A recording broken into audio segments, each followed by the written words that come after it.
Welcome to the wedding talk show with Varnika. And आज हमारे साथ हैं डॉक्टर कन्हैया, जो कि एक एस्ट्रोलॉजर हैं, एक वास्तु एक्सपर्ट हैं और उससे भी ज़्यादा वो एक एस्ट्रो ट्री में हैं। अब वो उनसे एक बार जानते हैं कि ये वास्तु ट्री क्या चीज़ है। So welcome to talk show. Thank you. So आप अपनी एक जर्नी हमें बताएं कि आपका कैसे इस जर्नी में आना हुआ, कैसे इस चीज़ में आपका इंटरेस्ट बढ़ा, उसके बारे में थोड़ा बताएं। जी। सो बेसिकली मैं एक ब्राह्मण फैमिली से बिलोंग करता हूँ और मेरे फादर, मेरे दादा, मेरे परदादा सब एस्ट्रोलॉजी की फील्ड में और पूजा पाठ कर्म कांड की फील्ड में थे। तो बचपन से जब आप इस फील्ड में होते तो आपका कहीं ना कहीं इंटरेस्ट होता है।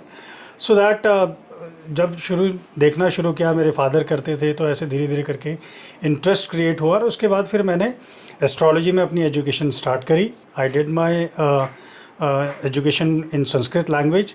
उसके बाद फिर मैंने अपनी ग्रेजुएशन करी, फिर मैंने अपनी मास्टर्स करी और उसके बाद मैंने पीएचडी भी एस्ट्रोलॉजी में करी। वाह।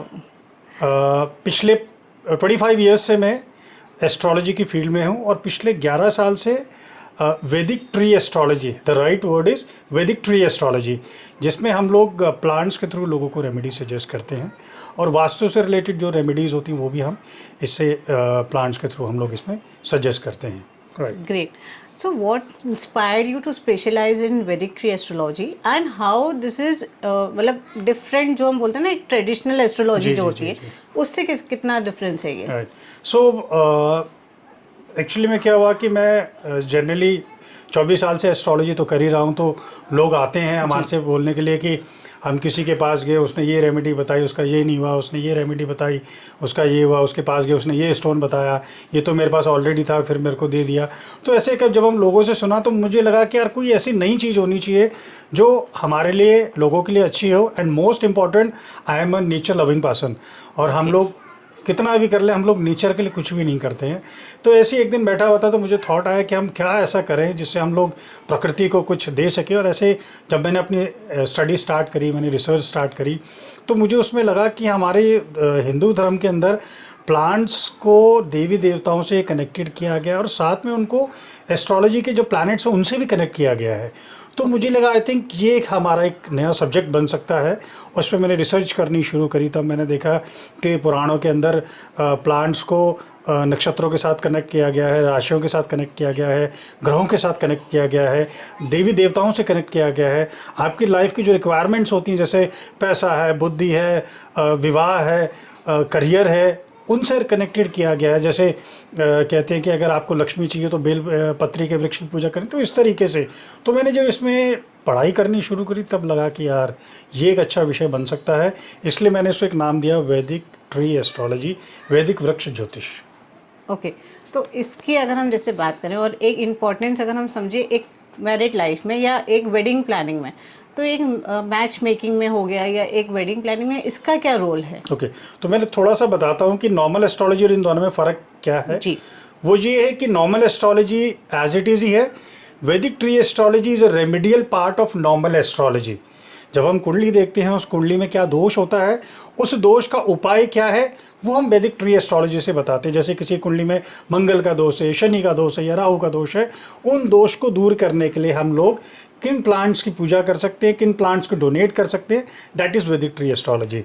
तो आपने कहा वेडिंग में, तो देखिए ज्योतिष के हिसाब से एस्ट्रोलॉजी एक मार्गदर्शन का तरीका है जिससे हम आने वाले लड़का और लड़की के फ्यूचर के बारे में बताते हैं, कंपैटिबिलिटी करते हैं, जिससे हमें ये पता लगता है कि भैया तुम दोनों की मैरिड लाइफ में ये प्रॉब्लम्स आएंगी, उन लोगों को आपने उस समय को कैसे आप लोगों ने चलना है, किस तरीके से देखना है, किस तरीके से उस समय को निकालना है।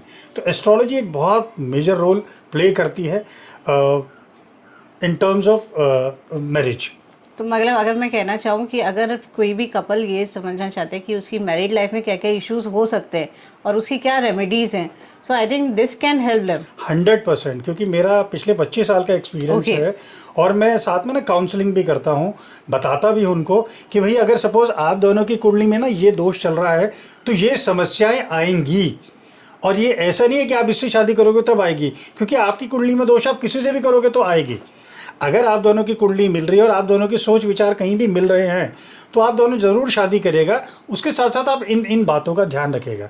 देखिए कोई भी ज्योतिषी चमत्कारी नहीं होता, बिल्कुल। जैसे डॉक्टर नहीं होता हाँ है। जी। हम लोग गाइडेंस करते हैं, गाइड करते हैं, आपको मार्गदर्शन करते हैं, आपको बताते हैं भाई ये समय ऐसा है, इस समय पे आप इस तरीके से करिएगा, यहाँ मत जाइएगा, इससे बदतमीजी नहीं करिएगा, इसको पैसे मत दीजिएगा। आप उन चीज़ों को फॉलो करते हो तो आपको उसका बेनिफिट मिलता है। So this is what astrology is. तो जैसे हम बात करते हैं कि इंडियन वेडिंग की हो गई, और उसमें अब जब इंडियन वेडिंग आती है तो इंडियन वेडिंग में बहुत सारे कल्चर हो गए, ट्रेडिशंस हो गए। तो कई बार ऐसा होता है कि आपके हिसाब से ऐसे कौन से बोलते हैं ना इंटरेस्टिंग कल्चर्स होते हैं या ट्रेडिशंस होते हैं जिनकी प्रैक्टिस एक वैदिक ट्री एस्ट्रोलॉजी में आती है, तो वो किस तरह के होते हैं? देखिए अगर हम शादी की बात करें तो शादी में जितनी भी हमारे ट्रेडिशंस हैं वो कहीं ना कहीं एस्ट्रोलॉजी और हमारी माइथोलॉजी से कनेक्टेड हैं। जैसे अगर हम बात करें कि हम जब शादी के टाइम पे हल्दी लगाते हैं तो उसका क्या सिग्निफिकेंस है, तो वो डायरेक्टली रिप्रेजेंट करता है बृहस्पति से। क्योंकि जब विवाह के समय पे हल्दी लगाते हैं तो उसको पीला रंग, हल्दी पीला रंग है, विष्णु का रंग है और विष्णु बृहस्पति का रंग है, तो इसलिए वहाँ पर पीले रंग से उसको किया जाता है। कन्या को रेड कलर दिया जाता है क्योंकि वो लक्ष्मी का कलर है, मंगल का कलर है, और इसलिए इन चीज़ों को कनेक्ट करके हम लोग कहीं ना कहीं एस्ट्रोलॉजी के माध्यम से अपने लाइफ को, अपने मैरिड लाइफ को अच्छा करते हैं। बिल्कुल। लेकिन अभी जैसे देखा जा रहा है कि अभी इंडियन वेडिंग्स में भी अगर हम बात करें तो बहुत सारे मॉडर्न चीज़ें आ गई हैं, बहुत कुछ नए नए रिचुअल्स आने लग गए हैं, नए नए हम ट्रेडिशंस करने लगे।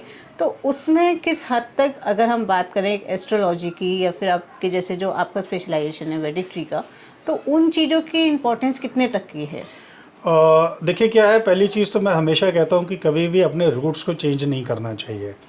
आप जिस बैकग्राउंड से आते हो, जिन चीज़ें जो आपके पेरेंट्स ने, आपके ग्रैंड पेरेंट्स ने जिन ट्रेडिशंस को फॉलो किया है उसको ज़रूर फॉलो करना चाहिए, क्योंकि हम लोगों का वजूद वही है और उन सब के पीछे कोई ना कोई साइंटिफिक कारण होता है। दूसरी चीज़, जब हम विवाह करते हैं तो विवाह के समय पे कुछ पूजाएं होती हैं, कुछ ऐसे रिचुअल्स होते हैं जो स्पेसिफिकली आपके कुंडली के दोष को दूर करने के लिए ही किए जाते हैं।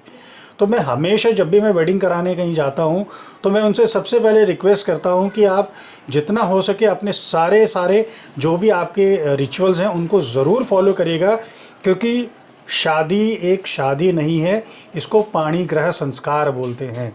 और ये एक ऐसा संस्कार है जिसको स्वयं देवी देवता ऊपर से आशीर्वाद देते हैं। ये हमारे मानने की बात है और मैं हमेशा इस चीज़ को बहुत स्ट्रांगली बिलीव करता हूँ कि विवाह एक विवाह नहीं है, दो परिवार और दो आपसी प्रेम करने वालों का एक संबंध बनाता है। ये दो आपसी व्यक्तियों के दिलों को जोड़ता है ये। तो ये इसको सिर्फ विवाह, इसको शादी और वेडिंग में ना काउंट करें, इसको पाणी ग्रह संस्कार बोलते हैं, जो कि अपने आप में एक बहुत इंपॉर्टेंट एक शब्द है। तो इसलिए मैं हमेशा बोलता हूँ अपने ट्रेडिशन को कभी मत छोड़ो। अभी जैसे आपने बोला कि अपने ट्रेडिशंस को मत छोड़ें, अपने कल्चर को मत छोड़ें, लेकिन जैसे आज के जेनजी की हम बात करें, जितना भी एक यंग जनरेशन हमारा आ रहा है, तो उसमें एस्ट्रोलॉजर हो गए, वास्तु हो गई, या फिर किसी भी तरह की एक बोलते ना, तो इन सब चीज़ों को हम लोग बहुत ज़्यादा इम्पोर्टेंस नहीं देते हैं। हमारे लिए ये होता है कि भाई आज के टाइम में ठीक है, हमें कोई बंदा पसंद आया, हमने जाके अपने घर वालों से बोल दिया, घर वालों भी ये कहते ठीक है भाई जिसमें बच्चे खुश हों। तो उस केस में क्या होता है कि भाई हम कुंडलियाँ नहीं मिलाते हैं, हम एस्ट्रोलॉजी पे ध्यान नहीं देते हैं। तो उसमें कैसे इवॉल्व हो सकती हैं चीज़ें? ठीक है, मोटा मोटा आपने कहा लव मैरिजेस जो आजकल हो रही है, तो मैं हमेशा एक बात बोलता हूँ कि love is blind and marriage opens eyes. ये सत्य है। बिल्कुल। क्योंकि जब हम लोग किसी रिलेशनशिप में होते हैं तो हम लोग एक लिमिटेड टाइम के लिए उनसे मिलते हैं, बैठ के बातें करते हैं, प्यार भरी बातें करते हैं, बादलों में घूम रहे होते हैं। जब शादी होती तो एकदम से नीचे ज़मीन पर आ जाते हैं, ये क्या हो गया। उसका रीज़न ये है कि हम लोग प्रैक्टिकल ग्राउंड पे कभी भी बात नहीं करते जी। कि भविष्य कैसा रहेगा। एक लड़की अपने घर छोड़ के आती है लड़के के पास, बिल्कुल। और एक लड़का अपनी लाइफ को टोटली चेंज कर देता है। पहले जहाँ वो फ्री होता है तब वो एक बंधन में बन जाता है, हाँ, जहाँ पर उसके बाद एक लड़के की लाइबिलिटी आती है। तो ये चीज़ें देखनी, ये चीज़ें समझनी बहुत ज़रूरी हैं कि ये जब हम लव मैरिज करते हैं स्पेशली, तो आई नहीं आना चाहिए, हमेशा वी आना चाहिए। It is very important. Exactly. जब तक आपकी सोच और विचार में हम नहीं होगा, क्योंकि देखिए आज की जो सबसे बड़ी प्रॉब्लम वो ये है कि हर एक बच्चा, लड़का हो चाहे लड़की हो, एजुकेटेड है, हर एक बच्चा लड़का लड़की दोनों कमा रहे हैं, तो उनको ये लगता है कि अगर मैं पैसा कमा रही हूँ तो मुझे किसी की सुनने की ज़रूरत नहीं है, चाहे लड़का हो चाहे लड़की हो। बट शादी का मतलब सेक्रीफाइस है, कॉम्प्रोमाइज़ है। हाँ, वो चीज़ है, लेकिन आज के टाइम में अगर देखा जाए कि अभी हम क्यों बोलते हैं कि डिवोर्स रेट्स जो हैं बहुत ज़्यादा बढ़ गए हैं, उसके पीछे का रीज़न ये है कि भाई पहले के टाइम में लोग बाग एडजस्टमेंट जो हम कहते हैं, एग्जैक्टली। एडजस्टमेंट करना है या एक दूसरे को समझ के चलना है, वो चीज़ें पहले थी। बट आज के टाइम में दोनों वर्किंग हैं, दोनों अपने इंडिपेंडेंट हैं, तो वो मुझे नहीं लगता कि वो इतना ज़्यादा भी है कि भाई ठीक है, हम अगर सेकंड थॉट दे अपनी मैरिज को बचाने के लिए, तो हम वो चीज़ कर सकते हैं। नहीं, वही मैंने कहा कि इस चीज़ को समझना बहुत ज़रूरी है कि love is blind and marriage opens eyes. क्योंकि जब आप एक शादी से पहले होते हैं तो आपके ऊपर कोई लाइबिलिटी नहीं होती, कहाँ जा रहे हैं, कहाँ जा रहे हैं, कौन वो रहा है, कौन, कोई वो फ़र्क नहीं पड़ता आपके ऊपर, आप फैमिली की रिस्पॉन्सिबिलिटी कुछ नहीं है। शादी के बाद दोनों की एक दूसरे के ऊपर रिस्पॉन्सिबिलिटी होती है। अगर लड़की है तो भैया खाना बनाना है दोनों के लिए, लड़का है तो घर चलाना है तो उसके लिए कमाना भी है, चाहे दोनों कमा रहे हों। लेकिन एक चीज़ को जो सोचना बहुत ज़रूरी है कि हम वी हैं, नॉट आई, मैं नहीं हूँ, हम हैं। जब तक आपकी ये सोच हम वाली नहीं होगी, आप कभी भी आगे एक सक्सेसफुल मैरिड लाइफ नहीं जी सकते हैं। तो ये सोचना ज़रूरी है। और आपने ही एक दूसरे को पसंद किया है, तो या तो आप लोगों का वो डिसीज़न सही नहीं था, बिल्कुल। या फिर आप लोग डिसीज़न लेने में सही नहीं थे, ये आपके ऊपर है। तो इसलिए उन्हीं बातों के ऊपर, उन्हीं शब्दों के ऊपर आपको ये सोचना, बार बार सोचना पड़ेगा कि भाई इसको मैंने ही चुना था, मैंने जाके अपने घर वालों को बोला कि भाई मुझे उससे शादी करनी है, तो आपने क्या सोचा था। इसलिए कभी भी आप लव मैरिज करते हैं या आगे जो बच्चे इस बारे में सोचेंगे, तो उनको हमेशा प्रैक्टिकली ग्राउंड पे सोचना चाहिए कि आज हमारे ऊपर रिस्पॉन्सिबिलिटी नहीं है, लेकिन शादी के अगले दिन से ही हमारे ऊपर एक रिस्पॉन्सिबिलिटी आती है। तो उसको एज अ फ्रेंड उसके साथ आप रहें, मियाँ बीवी की तरह नहीं रहें, मियाँ बीवी बन के रहें लेकिन दोस्त की तरह बन के रहें, तो आपका रिश्ता और अच्छा चलेगा। आप पहले भी घूमने जाते थे, अब भी जाएं, लेकिन आपके इस दिमाग में, सोच में ये होना चाहिए कि अगर मैं जा रहा हूँ तो वो भी साथ चले, अगर मैं अपने दोस्तों के घर जा रहा हूँ तो उसको भी जाना चाहिए। ये दोनों की सोच बराबर होनी बहुत ज़रूरी है। तो इसलिए हमेशा वी करके सोचेंगे तो हमेशा आपकी मैरिड लाइफ सक्सेसफुल रहेगी। नहीं, जैसे हम लोग कई बार बोलते भी है कि हम लोग को ठीक है, हमें भी पता है कि हमें दोनों को साथ लेके चलना है, बट प्रैक्टिकली देखा जाए तो वो चीज़ें बहुत बार पॉसिबल नहीं होती, स्पेशली जब बोलते हैं ना आगे जब आपके बच्चे हो जाते हैं। सो बीइंग अ मदर उनकी रिस्पॉन्सिबिलिटीज़ ज़्यादा बढ़ जाती हैं कि वो बच्चों को देखना है, उनकी पढ़ाई देखनी है। बीइंग अ फादर उनका अपना काम ज़्यादा होता है, वो ठीक है, वो कोशिश करते हैं कि वो वाइफ को टाइम दे दें, वो बच्चों को टाइम दे दें, बट अल्टीमेटली वो चीज़ नहीं हो पाती है। तो ये चीज़ कहना कि दोनों से समान हैं, तो वो मुझे उतना राइट। फ्रूटफुल नहीं लगता कि उस चीज़ को हम बोलें। क्योंकि परिस्थिति की बात है। जी, देखिए, जो बच्चा माँ अच्छे तरीके से पाल सकते हो, पिता नहीं पाल पाएगा, बिल्कुल। है ना। इसलिए माँ को ममता का मूर्त माना जाता है, हाँ, उसका कारण ही यही है। इसलिए पहले भी हमारे ज़माने में, मतलब पुराने ज़माने में यही होता था कि पिता घर चलाता था, पैसे जी, कमाता था, और जो माँ होती थी वो घर चलाती थी, घर में लालन पालन बच्चों को कैसे करना, घर कैसे चलाना। बिल्कुल। तो उसका कारण यही होता था, क्योंकि जो फीमेल माइंड है वो चीज़ों को मैनेज करने में बहुत अच्छा होता है।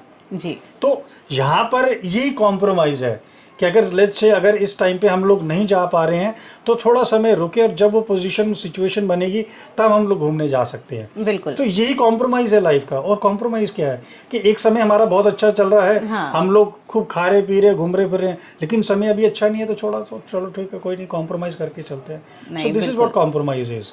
और ये दोनों साइड से, ऐसा नहीं है कि एक ही साइड से, ये लड़की करे या लड़का करे, हाँ, नहीं, दोनों को ही करना पड़ेगा। क्योंकि ये दो पहिए हैं जीवन के, लड़का लड़की दोनों दो जीवन के दो बिल्कुल, पहिए हैं, उन्हीं के माध्यम से पूरा की पूरी गाड़ी चलेगी। एक भी खराब हो गया तो वो हमेशा खराब ही खराब चलेगी। ही चलेगा। इसलिए दोनों को ही ठीक होना बहुत ज़रूरी है, उनकी दोनों की सोच विचार अच्छी होनी बहुत ज़रूरी है। बिल्कुल। तो अभी जैसे अगर हम देख रहे हैं, आजकल जैसे ट्रेंड हो रहा है कि डिजिटल ऐप बहुत सारे आ गए हैं कि भई नए-नए एक एस्ट्रोलॉजी के ऐप्स आते जा रहे हैं, जहाँ पे लोगों को जैसी उनकी सहूलियत होती है, वो अपने उस हिसाब से जाते हैं। जो वहाँ पे जो भी बंदा अवेलेबल होता है, तो वो पहली चीज़, जो जितने भी ये एप्लीकेशंस हैं, उसमें जो भी लोग हैं, चाहे वो न्यूमरोलॉजिस्ट हों, चाहे वो एस्ट्रोलॉजर्स हों, वास्तु वाले, तो वो कितने जेन्युइन हैं। दूसरी चीज़, उसकी वजह से जो एक हमारा एशियन साइंस है, उस पे कितना इफ़ेक्ट आ रहा है। देखिए ये जो ऐप वाला सिस्टम है ना, इसमें क्या है कि मोस्टली ऐसे लोग भरे हुए हैं जिन्होंने 2-2 4-4 6-6 महीने के एस्ट्रोलॉजी के कोर्सेज करे जी। और वो उसमें आके बैठ के 10 रुपये 20 रुपये 50 रुपये पर मिनट के हिसाब से ले रहे हैं। लोगों को लगता है सस्ता है, हाँ लेकिन जी। लोग ये नहीं सोचते हैं कि उनकी गाइडेंस आपके जीवन को ख़राब भी कर सकती है, क्योंकि ये पता करना कि वो सही बोल रहा है या गलत बोल रहा है, इट इज़ वेरी डिफ़िकल्ट। तो एग्जैक्टली। मेरा सजेशन यही है कि जितना कोई किसी अच्छे एस्ट्रोलॉजर से, क्योंकि ये चीज़ें बार बार नहीं होती हैं, है ना। ये शादी का इवेंट ऐसा नहीं है कि आप हाँ। बार बार करते रहोगे, या ये कोई दुकान नहीं है खाने पीने की है तो आप चलो ठीक है यहाँ खाया चला गया, लेकिन marriage is not like that. तो इसलिए किसी अच्छे एस्ट्रोलॉजर के पास जाएं, क्योंकि आपके पास एक लिमिटेड कैलकुलेशन के कैलकुलेशन सिस्टम्स होते होते हैं। हैं। मनुष्य के पास बहुत सारी चीज़ें होती कैलकुलेट करने के लिए, एंड अपार्ट फ्रॉम दैट कुंडली मिलान के समय पे, मैच मेकिंग के टाइम पे, match making is something different और कुंडली analysis is totally different. Okay. आपने जब कुंडली मिलाई तो चलो ठीक है 28 गुण मिल गए, दैट इज जी। ओके, लेकिन उसके बाद क्या, उसके बाद संतान योग है, मैरिड लाइफ कैसी रहेगी, आगे Right. करियर कैसा रहेगा, फाइनेंशियल कैसे रहेंगे, वो कुंडली से ही पता लगता है। Okay. एक दोनों की कुंडली आपस में एक दूसरे के लिए कितनी कंपैटिबल है, वो कुंडली से ही पता लगता है। तो ऐप में खाली गुण मिलाने से नहीं होगा। हाँ, पूरा भगवान राम और सीता के 36 गुण मिले थे, हाँ जी। लेकिन उनकी जो मैरिड लाइफ थी वो बेचारी सबसे ज़्यादा डिस्टर्ब थी। शादी होती वनवास चले गए, कोई सुख नहीं मिला उनको। हाँ, लेकिन उस टाइम तो एप्लीकेशंस भी नहीं थे। बट कुंडली तो थी ना, कुंडली थी। राइट। हाँ राजयोग था, ठीक है, लेकिन राम की कुंडली में जो राजयोग तो था, उन्होंने राज तो किया, लेकिन वैवाहिक सुख नहीं था। जी। तो कहीं ना कहीं अगर हम चीज़ों को देखते हैं तो वो कुंडली एनालिसिस इज़ वेरी इंपॉर्टेंट। बेशक लव मैरिज है, लेकिन लव हाँ। मैरिज के बावजूद भी समस्याएं तो आएंगी, उनको हैंडल कैसे करना है वो कुंडली एनालिसिस से होता है। इसलिए आप लव मैरिज भी कर रहे हैं, लेकिन कुंडली को ज़रूर एनालिसिस कराएं कि भैया आगे अगर हम जब करते हैं तो इन दोनों जी। की कुंडली के हिसाब से क्या क्या हमें प्रिकॉशंस लेनी चाहिए। कोई पूजा बिल्कुल। पाठ दान पुण्य करना है, कोई वृक्ष लगाने हैं तो कौन से वृक्ष लगाने चाहिए, किन वृक्षों की पूजा करनी चाहिए। ओके। उससे आप उनके इफेक्ट को कम कर सकते हैं। ख़त्म कोई नहीं कर खत्म सकता, नहीं कर सकते। इम्पैक्ट को कम कर सकते हैं।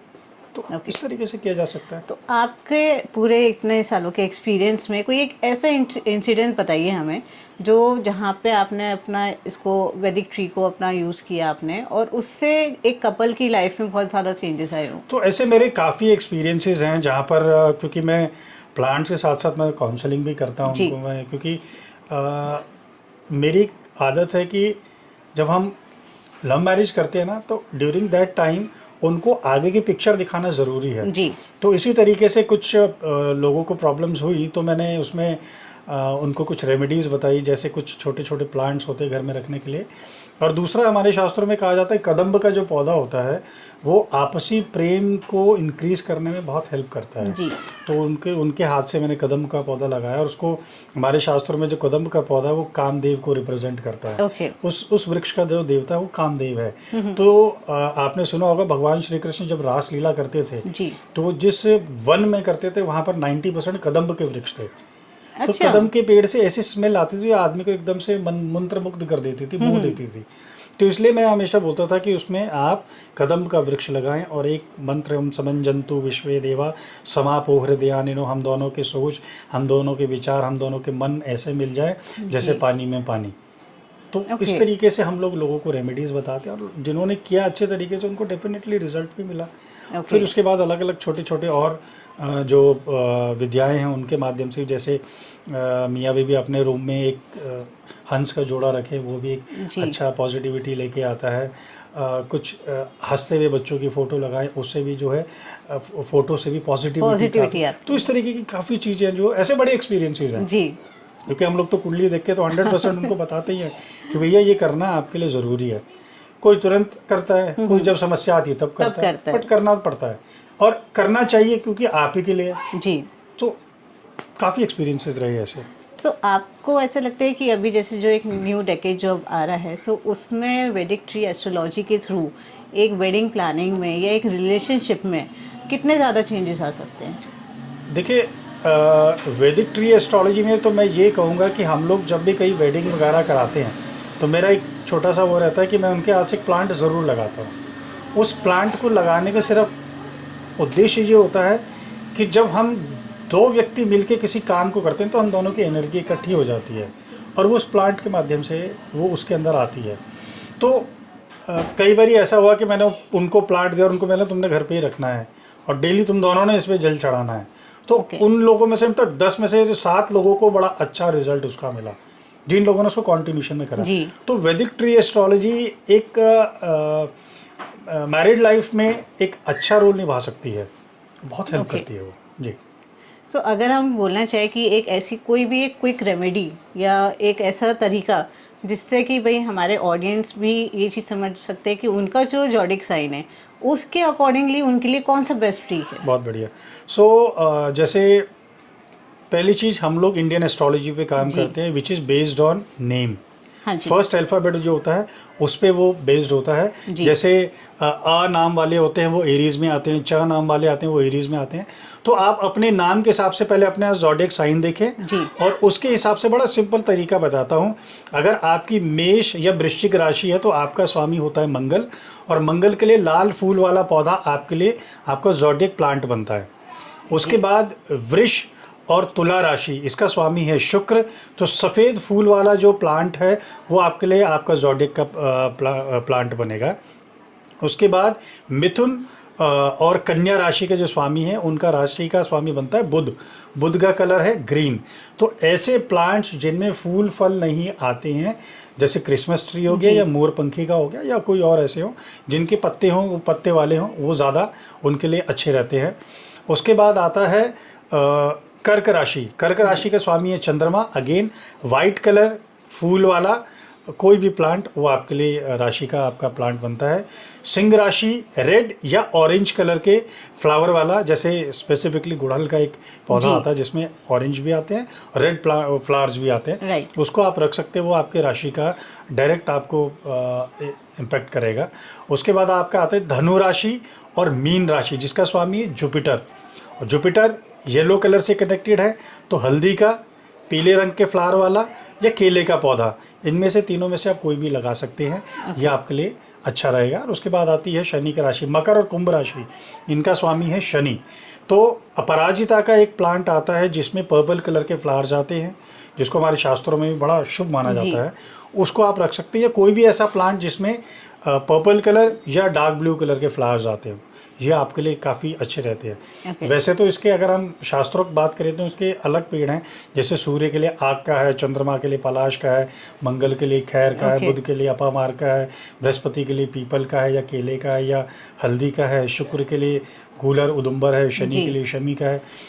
बट ये जो नाम के प्लांट है ना, ये थोड़े से कॉम्प्लिकेटेड है, तो इसलिए लोग परेशान हो जाएंगे। इसलिए मैंने बड़ा इजी टर्म में बता दिया कि जिस प्लांट में जिस कलर के प्लांट्स आते हैं आप देख लीजिएगा कि आपके राशि का स्वामी कौन है, वो डायरेक्टली उसको रिप्रेजेंट करता है, कर सकते हैं इजीली। अच्छा, एक ऐसी मिथ जो लोगों को एस्ट्रोलॉजी के लेके बहुत ज़्यादा होती है, वो क्या है? देखिए, लोगों को ऐसा लगता है कि यार एस्ट्रोलॉजर्स जो है ना वो डराते हैं या भटका देते हैं। Sometimes yes, but not all the time. ये थोड़ा सा देखना ज़रूरी है। मैं हमेशा हर किसी को यही बोलता हूँ कि ज्योतिष एक मार्गदर्शन का तरीका है जी, उसको उतने लेवल पे ही लीजिए, उस पर विश्वास करें, अंधविश्वास कभी ना करें। बिल्कुल। मैं कई लोग ऐसे होते हैं कि अब क्या करूं, अब क्या करूं, अब क्या करूं। मैं उन लोगों को भी एंटरटेन नहीं करता। मेरा सिर्फ उनको हमेशा यही एक रिक्वेस्ट होती है, जब आपको कुछ काम हो तभी आप पूछें कि भाई मैं इस रास्ते पे जाना चाह रहा हूँ, जाऊँ, मुझे ये काम करना है, क्या मैं करूँ, क्या मुझे मकान लेना मैं लूँ, तो उस समय की गाइडेंस आपके लिए हमेशा यूज़फुल होगी। हर छोटी छोटी चीज़ के लिए अगर आप पूछेंगे तो वो सही नहीं है। इसलिए आप भी, गाइडेंस इज़ वेरी इंपॉर्टेंट। एक साल में एक बारी ज़रूर, जब भी आपका बर्थ का मंथ आता है, जन्मदिन पे, आप उस समय पे अपना वर्ष कुंडली ज़रूर पता करें। और वो करना चाहिए, क्योंकि मार्गदर्शन करने से आपको हमेशा बेनिफिट मिलता है। यस। ओके, सो फाइनली एक आपकी एक एडवाइस उन कपल्स के लिए जो अपनी वेडिंग्स अभी आगे प्लान कर रहे हैं। राइट। अगेन सेम चीज़ों को प्रैक्टिकली ग्राउंड पे देखना बहुत ज़रूरी है। देखिए, मैं हमेशा एक बात बोलता हूँ, आदमी बिना पैसे के, कम पैसे में गुजर बसर कर सकता है, कम खाने में गुजर बसर कर सकता है, लेकिन अशांति में कभी गुजर बसर नहीं कर सकता। अगर आपकी वाणी सही नहीं है, आप कितने बड़े महल में रह रहे हो, आप ज़मीन पे आ जाएंगे। और अगर आपकी वाणी अच्छी है तो आप झोंपड़े में भी रह रहे होंगे तो वो किसी महल से कम नहीं है। इस चीज़ को समझना बहुत ज़रूरी है कि आज के बाद से हम होने जा रहे हैं, इसलिए मैं की प्रवृत्ति को छोड़ दें। कई बार ऐसा होता, लड़की बोलती मेरे पैसे हैं, जी, हमारे पैसे हैं। जब तक आपकी ये प्रवृत्ति नहीं आएगी, चाहे लड़का हो चाहे लड़की हो, जब तक हमारा शब्द नहीं आएगा तब तक वो आगे एक अच्छे लाइफ में कन्वर्ट नहीं होगा। तो it is always important we को एक्सेप्ट करना शुरू करें। आज के बाद से जब भी आपकी शादी होती है उसके नेक्स्ट डे से आप वी को एक्सेप्ट करना शुरू करें और वी पे आप अपनी आदत डालना शुरू करें कि हम ऐसा करेंगे, हम ऐसा जाएंगे, ये हमारा घर है, ये हमारी गाड़ी है, ये हमारा पैसा है, ये हमारा फ्यूचर है। It is very important. जहाँ आपने अपने सबकॉन्शियस माइंड में आई से वी करना शुरू कर दिया, मैं से हम करना शुरू कर दिया, आपकी चीज़ें अपने आप ही ठीक होनी शुरू हो जाएंगी। बिल्कुल। सो फाइनली आप लोगों को अगर आपसे पहुंचना चाहते हैं, कोई भी फैमिली है, कपल है, इवन इंडिविजुअल अगर आपसे कनेक्ट होना चाहते हैं तो आप अपने क्रेडेंशियल्स बता दीजिए जिससे कि डायरेक्टली वो आपसे कंसल्टिंग के लिए कनेक्ट कर सकते हैं। सो माई मोबाइल नंबर इज़ 9911314238। आप मुझे गूगल पे भी सर्च कर सकते हैं डॉक्टर कन्हैया गैरोला के नाम से। आप मेरे इंस्टाग्राम पे भी आ सकते हैं, डिवाइन वृक्ष इंस्टाग्राम पे, और आप गूगल पे सर्च करेंगे तो मेरी सारी डिटेल्स आपको मिल ही जाएंगी। बिल्कुल। वेबसाइट भी है हमारी divinewriksh.com, divinerishi.com। Right. Great. Last में जाते जाते एक चीज़ ज़रूर बोलूँगा, जब भी आप विवाह करें तो उसके साथ एक वृक्ष ज़रूर लगाएं।